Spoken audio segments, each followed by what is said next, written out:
Matagal nang walang nakatira sa lumang bahay sa dulo ng aming kalsada. Kulay apo ang mga pader, basag ang mga bintana, at may mga halamang gumagapang sa bubong.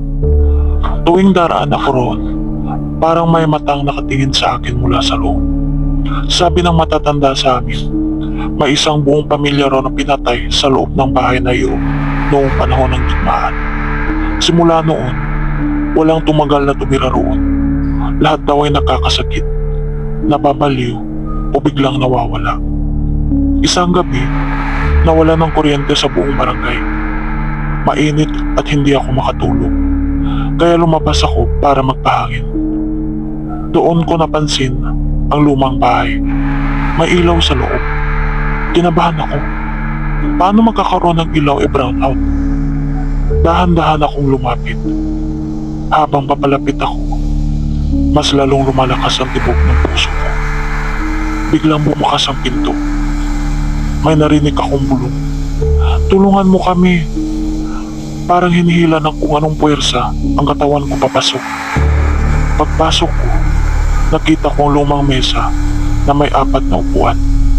May mga plato sa ibabaw, pero bulok na ang pagkain. May uod at amoy bangkay. Biglang lumamig ang paligid. Parang may humihinga sa leeg ko. Pagtingin ko sa salamin sa dingding, nakita ko ang refleksyon ng isang babaeng walang mata na nakatayo sa likod ko. Dumadaloy ang dugo mula sa kanyang mga mata. Napatakbo ako palabas. Pero paglabas ko, wala nang kalsada. Ang paligid ay parang ibang mundo. Puro ng abo, wasak ang mga bahay, at may mga aninong gumagalaw sa dilim. Muling nagsalita ang boses. Hindi ka na makakalabas. Isa-isang lumitaw ang multo ng pamilya. May batang lalaki na may putol na braso. Isang babaeng duguan ng tiyan.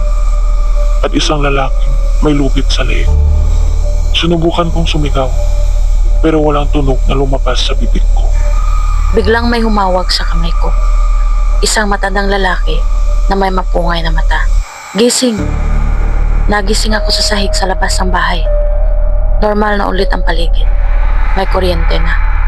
Tahimik ang kalsada. Akala ko panaginip ang lahat. Pero sa palad ko, may bakas na mga kamay. Malamig. Mula noon, hindi na ako lumalabas kapag gabi. At tuwing dadaan ako sa bahay sa dulo ng kalsada, parang may nakatingin mula sa bintana.